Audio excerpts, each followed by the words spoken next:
What's up, everybody? It's your girl, Stephanie, and I'm here to talk about emotional habits of feminine women. Let's get into it. Let me tell you, thank you for rocking with me. Please like, share, and subscribe if you're enjoying the content so far. As we are growing daily, I'm thankful and grateful because getting this information out to our youth, our young ladies in the 30s and 40s, like we will never stop learning. We should never stop growing and being better and progressing and being the best version of ourselves. And I truly and honestly believe that. So I just want to let you know, okay, ladies, feminine women don't just think differently, they respond differently. I want to let you know that femininity has been hijacked. Femininity has been made to look rebellious, ungrateful, unsatisfied, reactionary. That's probably not a real word, but reaction-based, surface-based, beauty-based, vanity. Like, that's not femininity. And I want to let you know that they try to show it to us in so many different forms of drama, television shows, Zeus Network, and housewives of this, housewives of that. But what about the feminine women of Atlanta? What about the feminine women of Boston? What about the feminine women of LA? That sounds boring, right? But you don't see it. It's not highlighted because it actually shows the balance that femininity brings to herself, her family, and the people, the community around her. But we live in a capitalistic society that says, well, that's boring. Let's make some money at their expense, and let's show them all the things, all the low vibrational excitement things. That's why we can never stay, content with stability, because we think we always got to have chaos and toxicity and somebody fighting, and like, we got to get out of that. Know that you've been hijacked. Know that femininity has been hijacked, but we're going to debunk all of it, because a real feminine woman moves differently and they respond differently. So don't you want to be different, or do you want to be just like everyone else? That's the question. So I'm assuming because you're here, it's because you want to be different. All right. Feminine women, they pause before reacting. And we have to really hone in on this. I believe that, often when men are talking about a woman's behavior, that's just it. All the things that they do, it's just your behavior.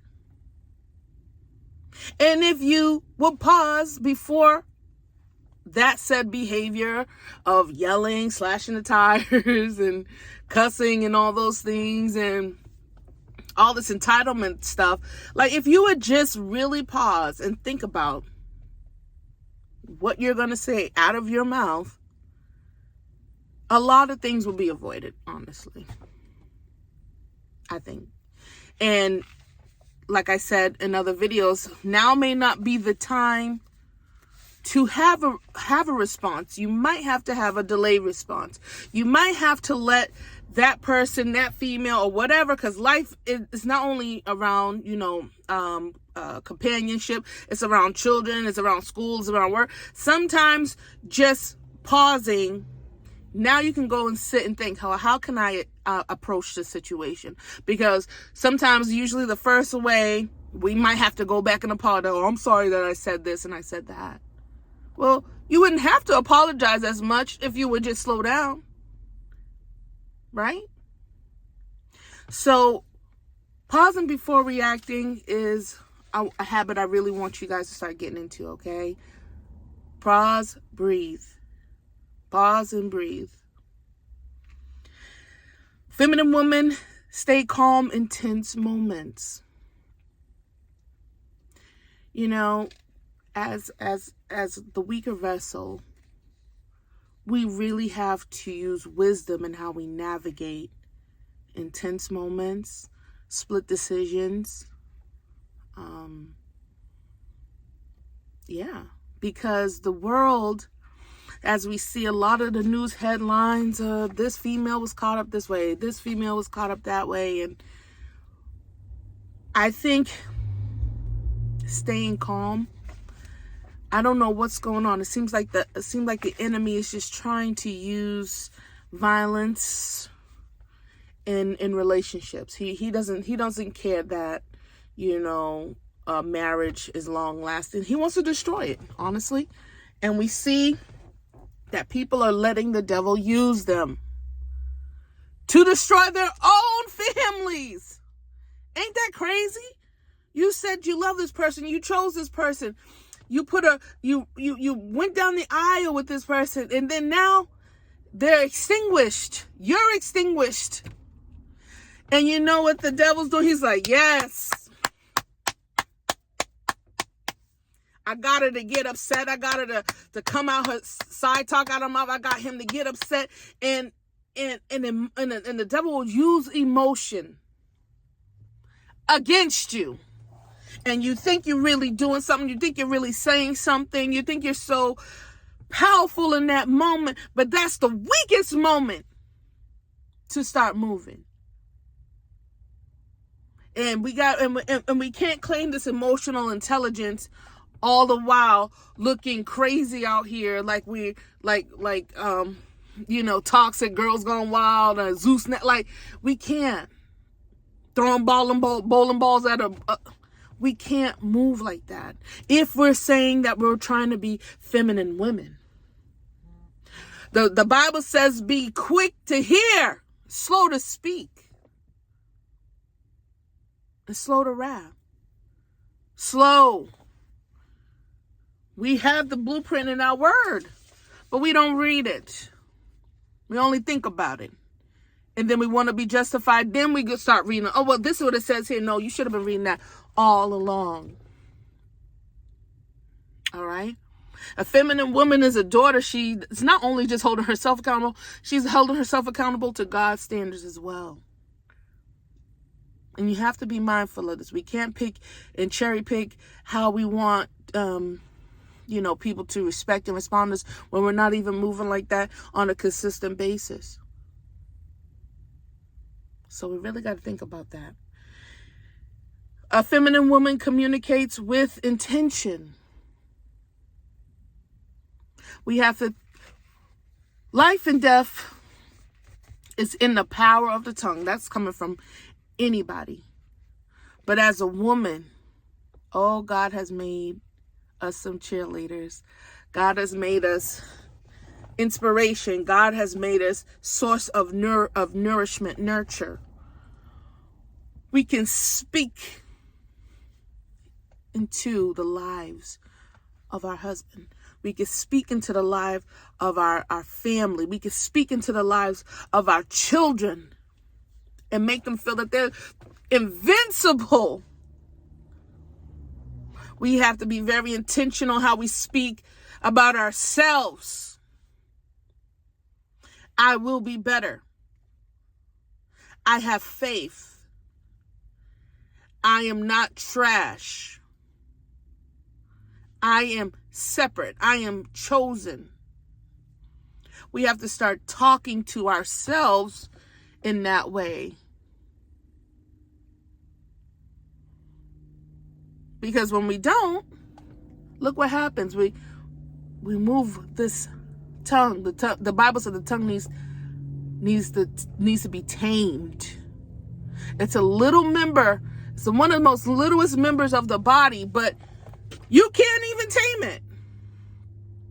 And that goes for everyone.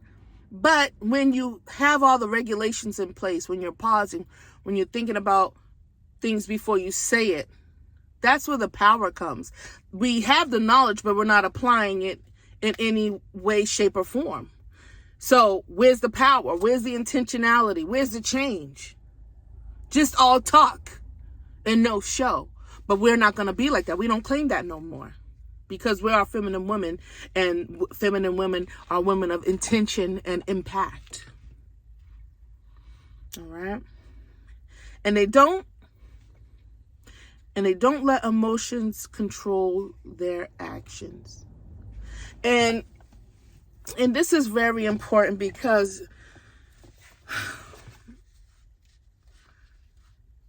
as we read in the Word, right, a lot of the women that let their emotions control their actions, usually what happened afterwards wasn't good. They added things to an algorithm that wasn't supposed to be there. We got wars and things and conflicts and just confusion that was not initially there until when she made a decision based on emotion. Okay? Excuse me. If God told you were going to have a son, why didn't you say, be it unto me? Mary said that you're going to be overshadowed by the Spirit of God and you're going to have a son and his name is going to be Jesus. She said, be it unto me. And it happened. But you had Sarah, when the angels came and said that you will have a son, she laughed. She doubted. And then she went and made some other woman go sleep with her husband. Then she ended up kicking the woman. See, you wouldn't have had to go through all that if you just didn't let your emotion control your action. And when we really get out of our emotion and really ask God to help us really control that aspect of our lives, we can start to pray now. Lord, take it out of my hands. I can't handle this. I don't know how to deal with this. Then you can get wisdom. And then the burdens can come up a little bit lighter. Life is not easy all the time, but if it's something that's above your pay grade, definitely don't move in emotion. You're going to have to go to God with that. And then he will lead and guide you on what you're supposed to do. He'll lead you to that life coach. He'll lead you to that pastor. He'll lead you to that woman of God. He'll lead you to that elder woman that has the wisdom. He'll lead and guide you instead of you just going off and now you got yourself 10 times deeper. Like you took 10 steps back. Okay? And to say, and I said all that to say is that even though the feminine woman, she moves differently in how she responds, it doesn't mean that they don't feel deeply. It doesn't mean that, women that are of that caliber doesn't have feelings, doesn't get disappointed, doesn't get hurt. Because that's life. This world is fallen, so we're going to experience those types of things. It means they know how to manage those feelings. And the better that we become self-aware, that we know our tics and triggers, now we can manage it better. We may not go certain places. We may not say certain things, or we'll get help with that. We'll get therapy to know how to manage those said things. Or we'll even change, Oh, Lord, fix me so that I don't, get too upset about the socks being on the floor or the toilet seat being up too much. You know what I'm saying? Help me to communicate better. And that emotional control creates peace. First, it creates the peace within yourself.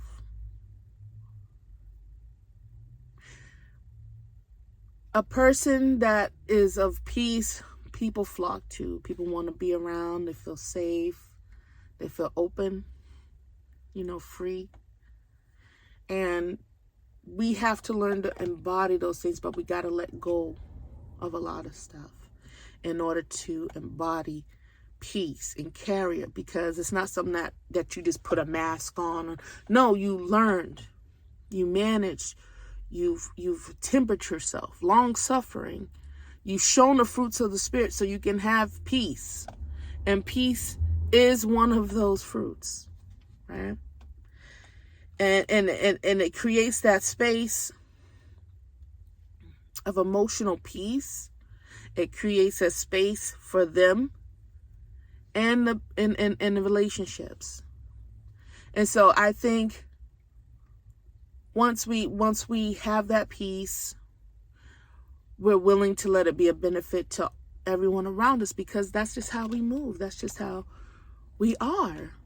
And that's just how you show up. What do you bring to the table? You know, I think a peaceful environment is very valuable to a table setting, because now we can be open and have a safe space. Like, see, now you'll be able to talk. Now you know what you bring as your characteristics as a feminine woman. And that's very important. So as we go forth, we're really, really going to start diving deep and diving deeper into these characteristics, to these expectations that we should set for ourselves if we want to be those feminine women. And if you liked anything, if you found anything of value of today, please share, please subscribe, leave a comment, show me some support. You know, I love to hear from you guys, and so I can give you some hearts and let you know that I'm supporting you as well. And I just thank you for your time, and I ask that you just really play this video back again and sit with it, because if we want to experience better, we have to start changing first. So I love you guys. Have a blessed day, and see you on the next time.